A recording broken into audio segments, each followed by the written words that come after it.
നമസ്കാരം. ധർമ്മസ്ഥല വിഷയത്തിൽ ഓരോ കാര്യങ്ങളും മറന്നേക്ക് പുറത്തേക്ക് വരികയാണ്. അവിടെ ആയിരക്കണക്കിന് സ്ത്രീകളെ കുടിച്ചുമൂടിയിട്ടുണ്ട് എന്ന് പറയുകയും തുടർന്ന് വലിയ രീതിയിൽ കേരളത്തിലെ മാധ്യമങ്ങൾ ഏറ്റെടുത്തതോടെ വലിയ ചർച്ചാ വിഷയമായി മാറുകയാണ് ഉണ്ടായത്. ഒടുവിൽ ശുചീകരണ തൊഴിലാളി പറഞ്ഞ ഓരോ കാര്യങ്ങളും ഇപ്പോൾ കള്ളമാണ് എന്നും അതിന്റെ പിന്നിൽ ദുഷ്ടശക്തികളാണ് ഉണ്ടായിരിക്കുന്നതും എന്നും കർണാടക പോലീസിന്റെ സ്പെഷ്യൽ ടീം നടത്തിയ അന്വേഷണത്തിൽ അവർക്ക് ഓരോ കാര്യങ്ങളും മനസ്സിലായിട്ടുണ്ട്.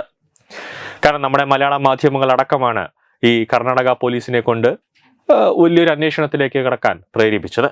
ഇപ്പോൾ നടക്കുന്നത് എന്താണെന്ന് ചോദിച്ചാൽ, ധർമ്മസ്ഥലയെ കുറിച്ച് കള്ളക്കഥ പറഞ്ഞ ആ മനുഷ്യൻ ദില്ലിയിൽ സന്ദർശനം നടത്തിയിരിക്കുന്നു എന്നാണ് SIT സംഘത്തിന് മുന്നിൽ ആ മുഖംമൂടിധാരിയായ ആ മനുഷ്യൻ മൊഴി നൽകിയത്. പക്ഷെ ഇയാൾ ദില്ലിയിൽ എത്തിയിട്ട് ആരെയാണ് കണ്ടത് എന്ന കാര്യത്തിൽ ഒരു വ്യക്തതയുമില്ല എന്നതാണ് മറ്റൊരു കാര്യം.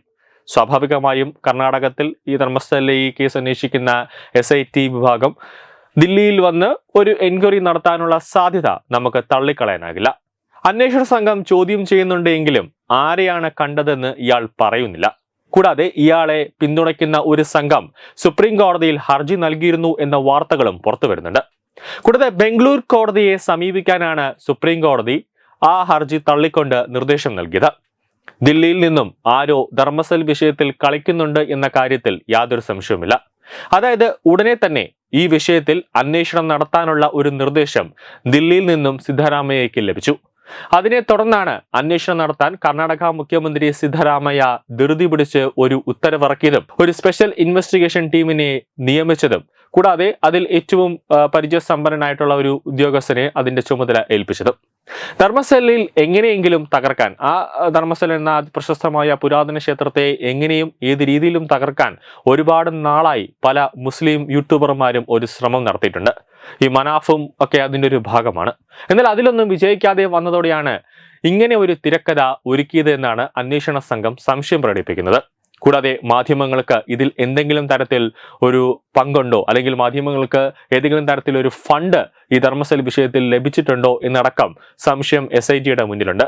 കൂടാതെ കേരളത്തിൽ നിന്നും വ്യാജ വാർത്തകൾ പടച്ചുവിടാൻ ഉത്സാഹം കാണിച്ച മാധ്യമങ്ങൾക്കെതിരെ നടപടി ഉണ്ടാകുമെന്ന കാര്യത്തിൽ യാതൊരു സംശയമില്ല. കൂടാതെ ആ മാധ്യമങ്ങളെയൊക്കെ നിരോധിക്കണമെന്നാവശ്യപ്പെട്ടുകൊണ്ട് അമിത്ഷായുടെ മുന്നിലും പരാതിയുടെ ഒരു പ്രവാഹം തന്നെയുണ്ട്. കൂടാതെ ധർമ്മസ്ഥലയിൽ പെൺകുട്ടികളെ ആദ്യമായി ബലാത്സംഗം ചെയ്ത് കൊന്നുവെന്ന സ്ഥലം, ആ സ്ഥലം അവിടെ ഒരു ഭയാനകമായ ഒരു അന്തരീക്ഷം സൃഷ്ടിക്കാൻ ശ്രമിച്ച ബ്ലോഗർ സമീറിനെ ദിവസങ്ങളായി പോലീസ് ചോദ്യം ചെയ്യുന്നുണ്ട്. ഏകദേശം 48 മണിക്കൂറോളം കഴിഞ്ഞിട്ടുണ്ട് ചോദ്യം ചെയ്യൽ. അടുത്തത് മനാഫാണ്. അതിനുശേഷമാണ് മലയാള മാധ്യമങ്ങളെ പിടികൂടാൻ എന്തായാലും കർണാടകയിൽ നിന്നടക്കം സ്പെഷ്യൽ ഇൻവെസ്റ്റിഗേഷൻ ടീം എത്തുമെന്ന കാര്യത്തിൽ യാതൊരു സംശയവുമില്ല. എന്തായാലും ധർമ്മസ്ഥല വിഷയത്തിൽ മറ്റൊരു കഥയും കൂടെ പുറത്തു വരുന്നു എന്നതിൽ യാതൊരു സംശയവുമില്ല. ഈ ധർമ്മസ്ഥല വിഷയത്തിന്റെ പിന്നാമ്പുറം അന്വേഷിച്ചു പോകുമ്പോൾ മറ്റൊരു നിഗൂഢമായ ഒരു കഥയും കൂടി വരും ദിവസങ്ങളിൽ പുറത്തേക്ക് വരാനുള്ള സാധ്യത നമുക്ക് തള്ളിക്കളയാനാകില്ല. ന്യൂസ് ഡെസ്ക് തത്വമൈ TV.